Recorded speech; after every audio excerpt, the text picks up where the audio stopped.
Together we can mobilize a global mission force to finish the task. This is your tribe.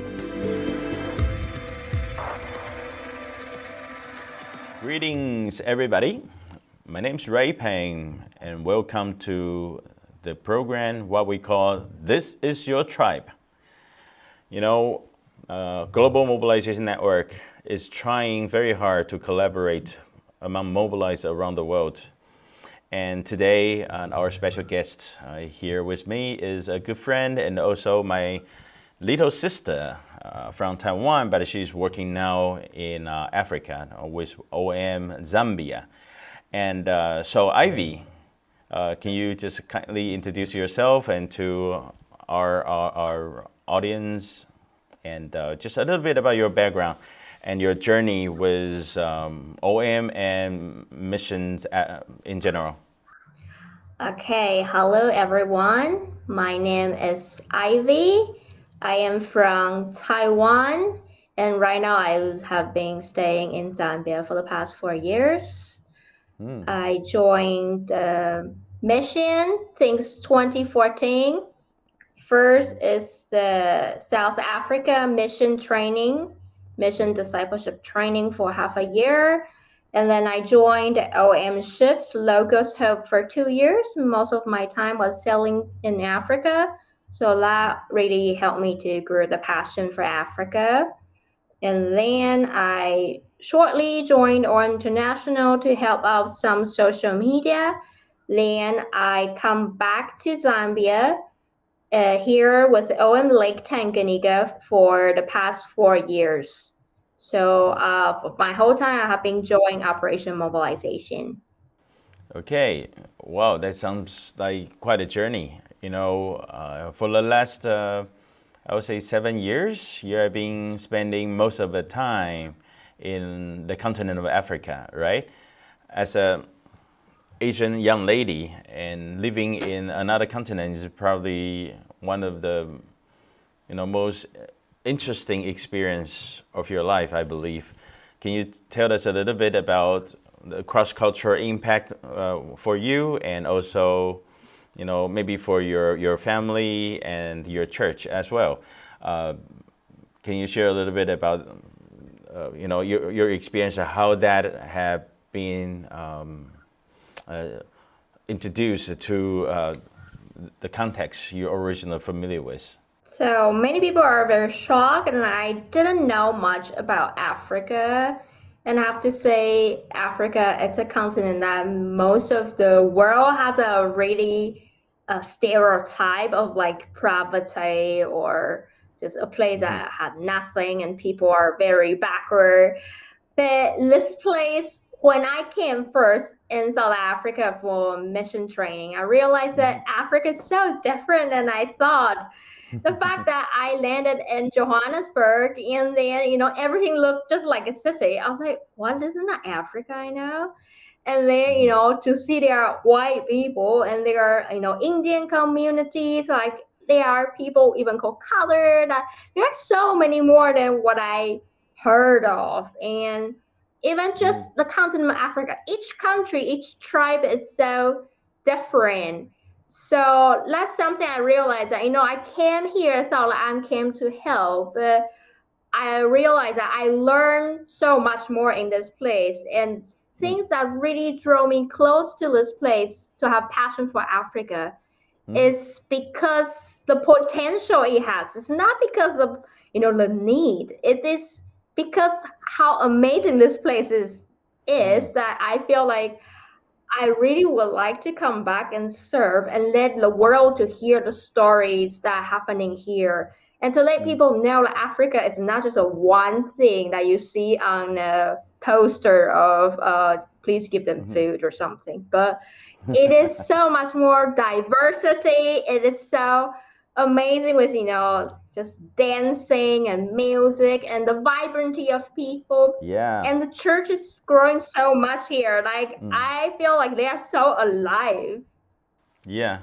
What I enjoy the most is reading your prayer letter. In your prayer letter is always full of different stories, adventures, and also testimonies, how people have encountered with the gospel, the good news, and also with people, and with a lot of pictures. And I think that had something to do with your background. And back in college days, I think your major is in communication. Can you share a little bit about that? Because I remember before you left Taiwan, I encourage you that you need to keep writing, because this is a new era, and you are like the eyes of the people, that people who have no idea for all these places you have been to. So just share a little bit about that. Is that okay? So I studied journalism when I was in university.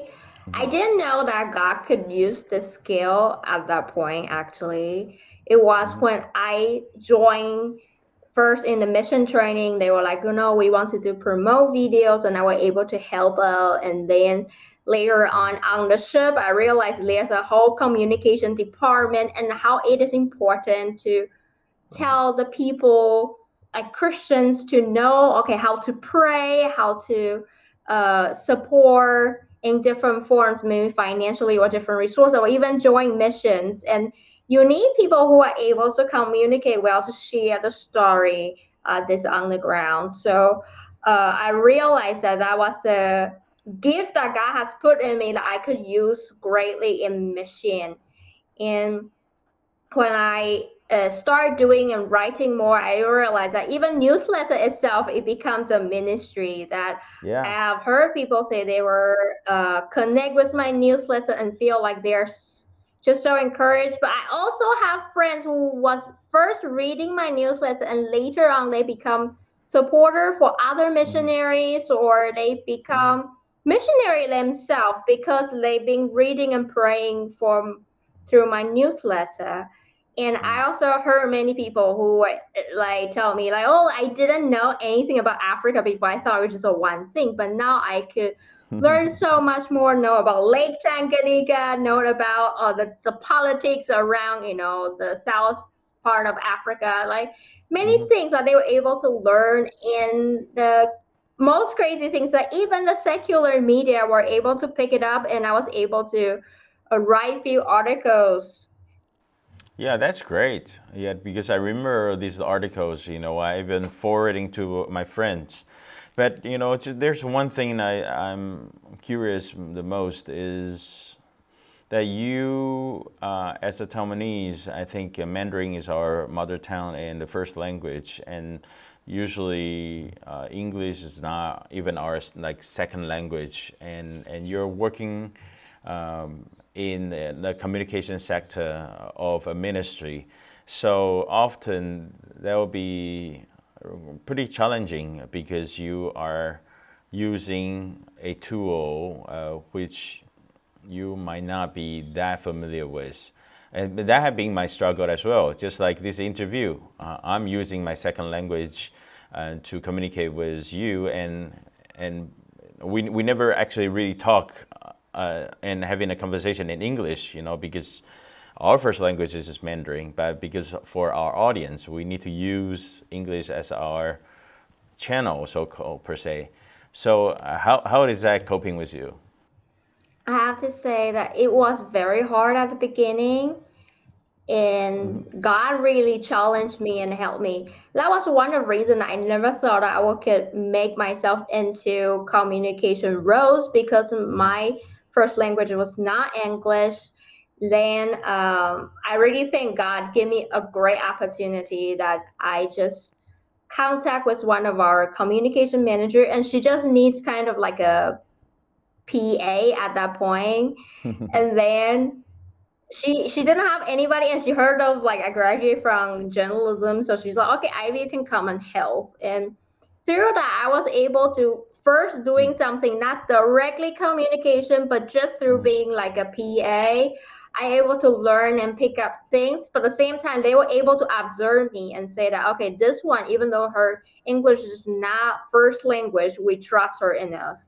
I found like God gave me a great platform to start that I won't feel so scared, and they were also able to check because at that point in my office, most of the people are from maybe Singapore, UK, America. Mhm. So it was really hard for me at the beginning. I was like, I don't get anybody's joke. Like they have this high English, but then I could see that this has a big breakthrough for me because they have observed me that I could do it, and so I can start growing the capacity.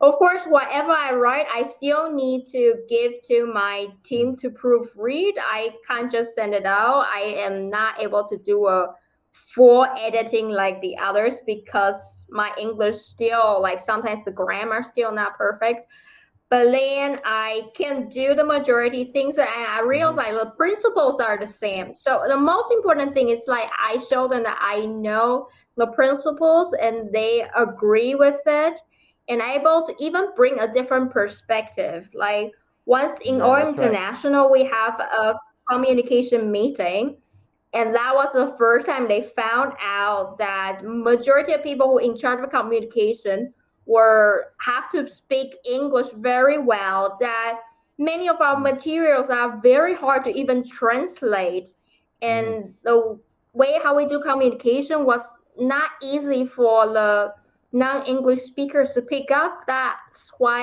our communication in our organization in the majority world are not effective, and that was a big shift. And all it started by because I show up. And at the beginning, I felt I was so inadequate, but God used my inadequate to show them that, okay, they need to change. Yeah, that's right. I think the reason I want to have this conversation with you so badly is because number one, you're one of the younger leaders out there, and I think it's very important to hear uh, from um, from the female younger leader and the voice you can offer. And the second thing is, in terms of communication, is such a big part of mobilization effort, because whatever you want to do in terms of mobilization, either it's about recruiting people, mobilizing prayers, mobilizing resources, mobilize emergency relief projects or whatever, you always need to communicate with people the right way, or you know, genuine. Um, so, uh, what is your takeaway, especially in terms of social media, in this era of social media?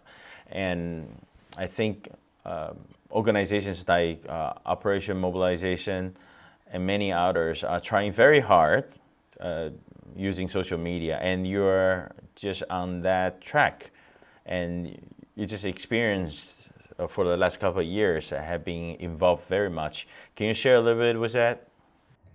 I think I am right now. I won't say I know totally on the trend because I changed my role, so I'm more in the rural setting here at the field. But I think one thing is either here or when I was doing social media, it's the same. It's that you must know your audience. There are different ways of communication, how Hmm. people could connect. So you can't always just do the same thing the same way. And No. the most important thing to connect with the majority world is to willing to know what is their way and Mm. able to create resources that were able to help them to pick it up easier. Let's say, I think in the past we are very easy to say there's only one way of communication and there's only one platform. But in each country or even in each communities, the things that they liked is different. So Mhm. let's say language wise, how you create resources and you wanted to make it into other places, you need Mhm. to make sure that it is easier to translate. You need to make sure that you create resources that people are able to use the same thing and very easily to make their own version, but at the same time not off the quality. And then the other thing I will say here is that each place, maybe let's say data bandwidth is different, then you need to consider that. Like maybe high quality, yes, it works in some places, but maybe in some parts of the world, you need to go for low quality, but then a vibrant content. So like it will go viral. Some places you go short videos, but some places you need to look into maybe people who have no electricity, but they will still wanted to know. So maybe just do audio podcasts like teaching that it's not necessarily need video. So lists are just a simple way of think of your audience and then willing to modify your content into the way that they can receive well. I think I'm very surprised. Actually, the signal from your side is pretty strong, and we can talk, without any problem. And I think Owen have been working on some efforts, especially with there are so many different offices around the world, and how they have the similar material and they can promote and synchronize the logo and very similar information as well. So I think you're also part of that journey. Can you share a little bit of that with us as well? So when I just left the ship, I was helping with this project of able to connect with all the own fields for their communication, especially in terms of like social media marketing. I realized that many of them maybe they don't have enough staff, but then this is such a a great way to reach out to people. So I was trying to connect with all the fields and able to present resources that is easier for them to reuse and even to teach them ways that can able to be share the content together and help also the people who create resources to think of there are people from different languages, there are different parts of the world, and how we want to make sure that make a strategy that's easier for everybody to catch. And I know even now the people who take over me afterwards, they are really making it hard for this way. And even for like prayer resources, they were able to create some sets of things. So even people who are maybe only a part-time staff were able to just look at it and let the volunteer to translate and able to post it in their time. So I wanted to make sure that we can create things to help people who be more effective. Yeah, that's beautiful. I think that's a beauty of joint efforts. I think, especially for the global church, we have so much we can offer, but often we just look up to the haves, but not the have-nots. However, we know everybody can contribute something. We need to have some mutual respect for those people who originally we see there as a mission field, but now become the mission force. And that have been proved time to time again. We can actually offer a lot.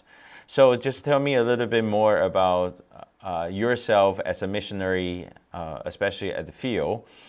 How do you mobilize people, mobilize prayers, mobilize attention, mobilize resources from the field side? Because originally, most of the mobilization efforts are coming from the home office and visiting different churches and sharing testimonies.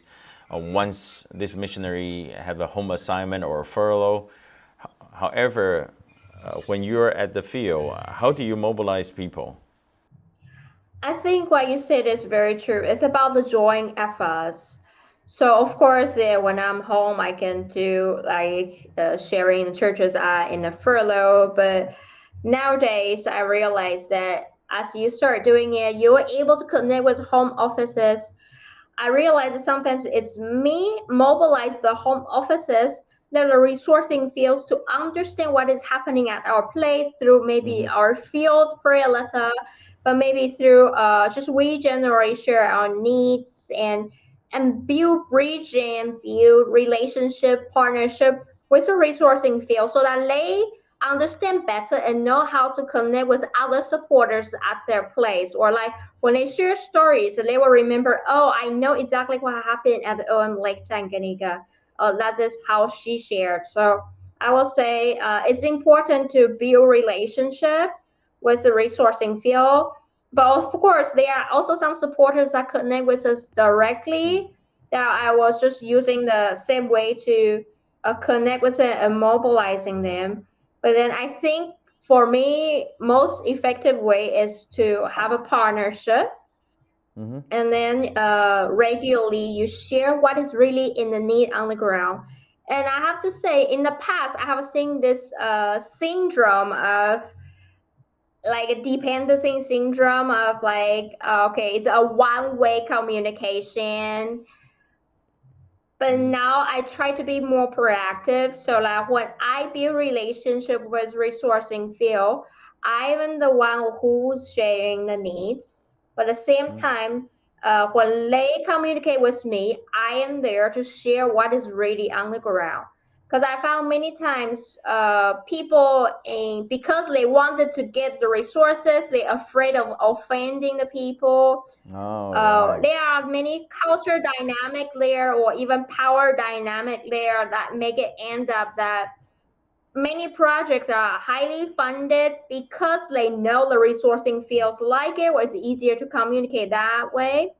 But that's something I want to break. That the way how I want to mobilize people is really what is really on the ground, and I want people to understand what is on the ground, not what they want to hear.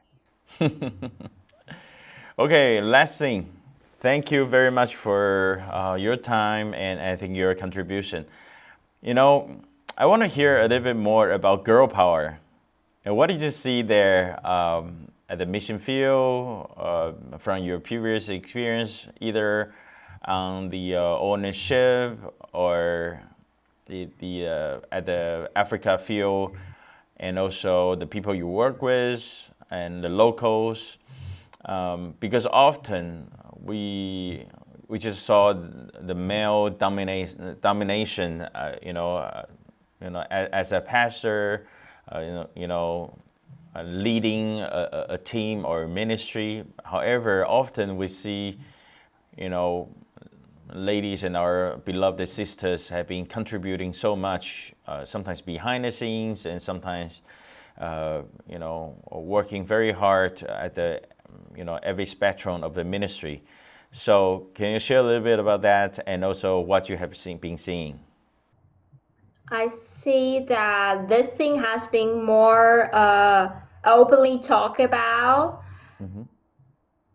And like, for example, in my mission organization, I know that we are being more proactively make sure that there's a gender equality in the voice.